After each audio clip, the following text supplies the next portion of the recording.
part of the church. We're not apart from the church.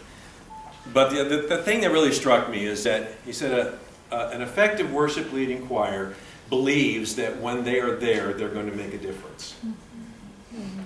I hope you do that, because I believe that. I believe with all my heart that when you show up, that it creates a different feel in the room. He's I'm not sure why he can't hold a job, but he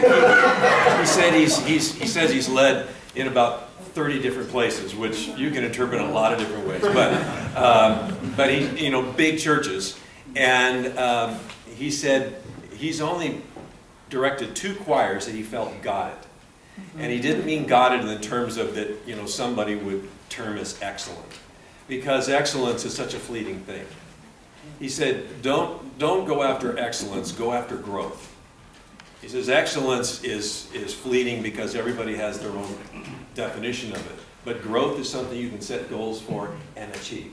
And he said that's what you want to do. But most importantly, when you come to minister your people, you need to believe that you make a difference when you walk in the room. That what you're offering them is something that's going to elevate and inspire. And my hope is that you do. I get the feeling that you get that. Sometimes we walk in, depending upon how well rehearsed we are, you're kind of going, I don't know if this is going to go.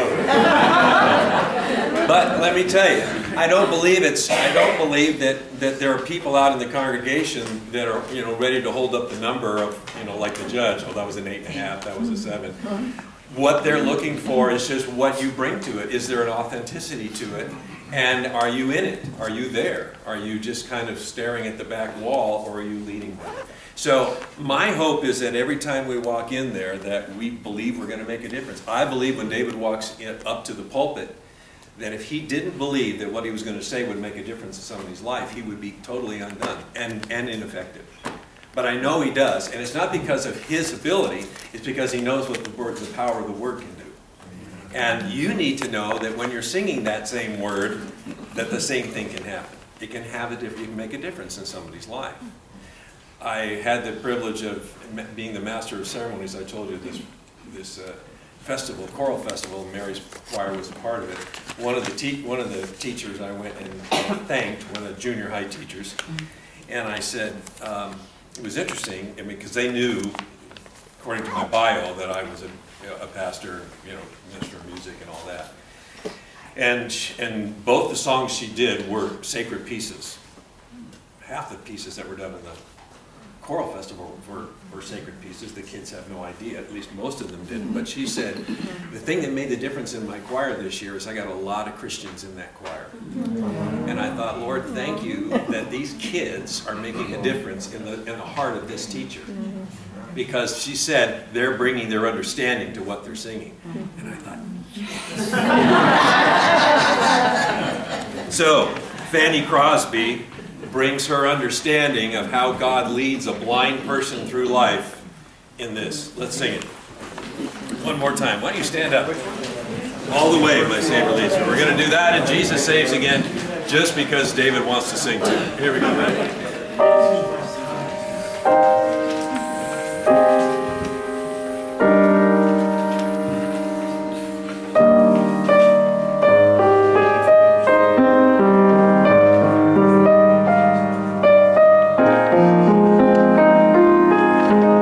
Leads me,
Nicely done.